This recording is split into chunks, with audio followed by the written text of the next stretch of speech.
Good afternoon, folks. This is Night Fighter here on Team Motorsports TV, and at last I'm back after what feels like many years with a diecast review.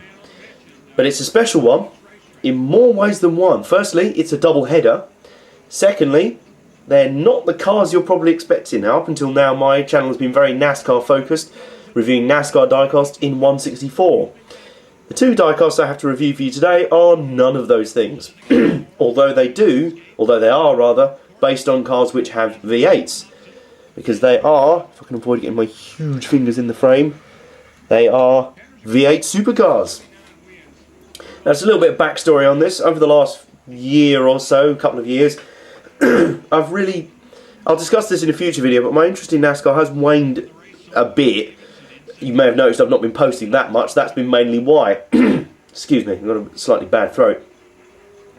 And one of the reasons for that, well, I'll post up a big video basically explaining all of the things I think is kind of wrong with NASCAR at the moment they could do in improving. That's all for another video. But another reason, in the absence of me getting really involved with NASCAR, I've been getting into the V8 Supercar series in Australia. A lot of you will know this. In fact, I've got on screen behind the 2011 Bathurst 1000 race, which was broadcast by Speed in America, which I think is brilliant. Really good for the development of the series. And I'm right in thinking it'll be next year they'll be coming to race in America, which will be really good news. V8 Supercars, I think, is one of the very best racing series in the world at the moment. I think they're fantastic. The cars look great. The racing is really action-packed. Just adjust the light. And well, they make a great noise as well. It's just a really good series, and I'm really enjoying its kind of gradual international expansion. I've got my fingers crossed that they decide to bring a race to Great Britain or the UK anytime soon. Really hope it's Brands Hatch, because that's literally about 10 minutes down the road from me. And if V8 Supercars race there, I may just explode with excitement. Anyway, let's get down to the review. As you can see, they're bigger than normal. These are actually 1/43rd scale models, which is one thing that's never really taken off in America. Of all the diecasts you can get of NASCAR, it's 1/64, which is what I've got mainly, 1/24 and 1/18. But in Australia it's different with the V8 Supercars. There's 1/64, 1/43rd, which is this scale, and then no really any 1/24s, it's up to 1/18. I actually think 1/30, I'll start that one again. I actually think 1/43rd is probably the ideal scale, because as you can see, just if you can get the screenshot in, I'm still figuring out how to use this stand. You can just see there, they're small enough for you to have a lot of them, and they're also priced accordingly as well, but they're just big enough to fit a lot of detail onto them, as I'll just go into in a minute. Now, the reason why I picked these two in particular is very simple. Big problem with Australian V8 Supercar models, very expensive. If I do happen to have any Australian viewers, please explain to me why shipping from your country is so expensive. It's outrageous. The models are about 20 to 30 pounds, Great British pounds, and then you add almost double the same value of the car again just for shipping. Is it a tax thing? Is it I don't know. It's weird. I don't get it. So really, it's kind of put me off buying V8 Supercar models yet. However, I found these two on a random seller on eBay from China, who basically got these two models. I've no idea how he got hold of them. I got them delivered unboxed, which I don't really mind. I put them out on display anyway, and I use them for stop motion. I'm not really a hardcore collector. I don't keep the boxes for any of the cars. Doesn't bother me. But basically, I got these cars for a really dirt cheap price. Literally, if the average price for an Australian V8 Supercar is in Great British pounds about £30, I got these for £10 each, with only about £3-4 extra shipping. And that's literally about the equivalent of $16 to $17, I'd say, US dollars. So I had to snap these up because they were the cheapest models I'd ever seen for V8 Supercars, and I wouldn't mind if they were a little bit bashed up, which I'll explain in a minute. They weren't to the best of quality. So let's start with the one on the left. Let's just bring that away. My bright white fingers. Huge fingers as well. And bring it in. I'll just zoom in a little bit as well. This is the 2009 Holden V8 Commodore for Will Davison. This is the Holden Racing Team HRT, they'll be defined as. This was his car from the 09 season, I think it is, or it might be 2010. Correct me if I'm wrong there. And this is the first model I saw there. So let's take a look at it. As you can see, very detailed. Just zoom in, and you can. I don't know if you can see there in the interior. In there, I don't know if I can shine a light on it. It'll just glare on the it'll just glare on the window. But inside, there's a huge amount of detail in the cockpit. There's roll bars. There's a full roll cage inside. You can see on the top there's aerials that are a bit flat where they've been in storage.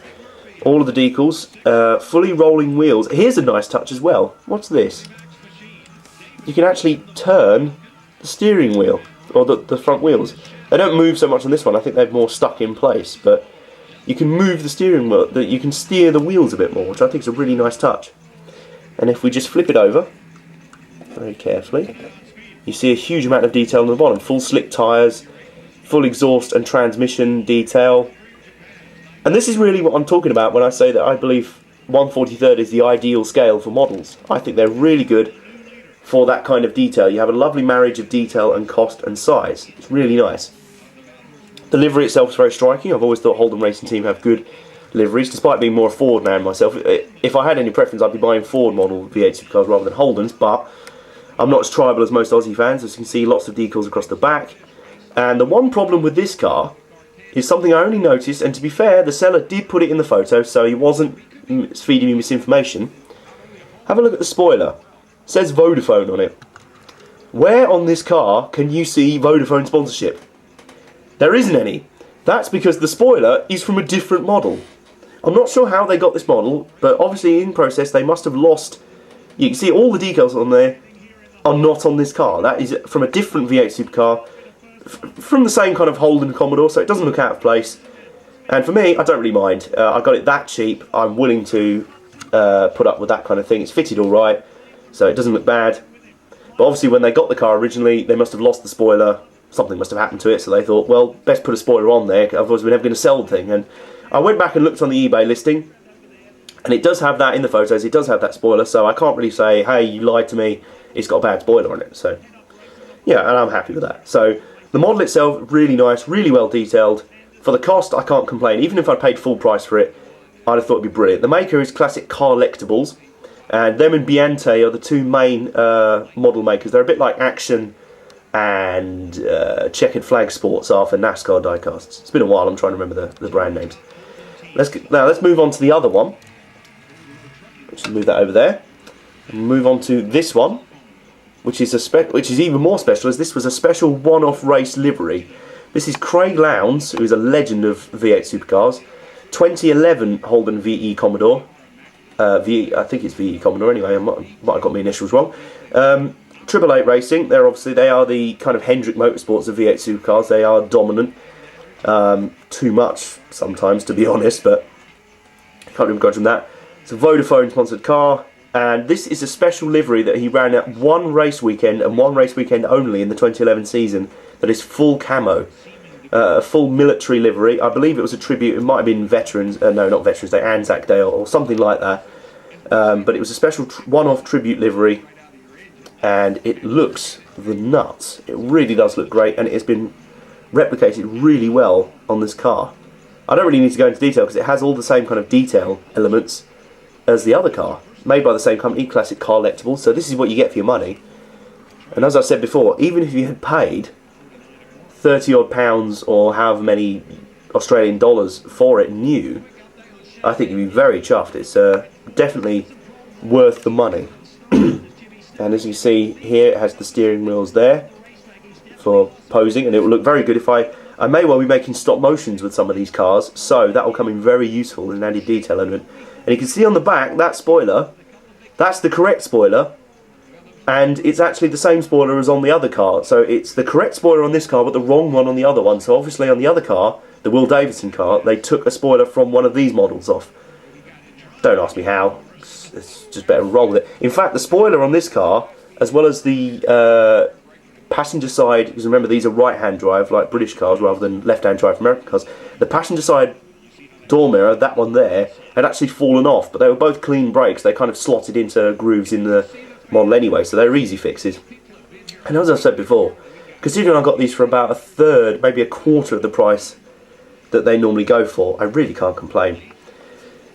So that's about it in terms of talking about the cars. I'll bring the other one back in for a final score.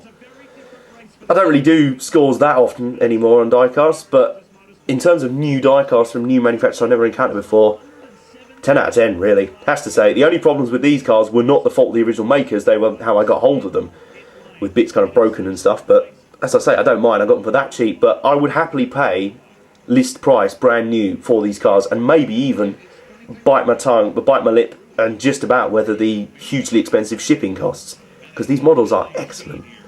And as I say, hint for the future, I may well start collecting some more of these. The seller that I got these from has posted another Holden model, a different one. If anyone knows the Stratco Racing red Holden from 2011, he's posted that up on eBay, so I'm going to snap that one up for a similar dirt cheap price and start building a collection of V8 Supercars for a potential stop motion series. And I'll be doing a video dealing with what I'm going to be doing in the future, my future plans, as well as my views on the state of NASCAR very, very soon. But for now, this has been a diecast review of two classic car collectibles Holden V8 Commodore models, 2009 Will Davison HRT and Craig Lowndes 888 Racing 2011 Commodore Special One-Off Edition. I hope you enjoyed the review. I apologise for being away for so long. I'll try and post a bit more regularly now, and I hope you've enjoyed the video. See you soon.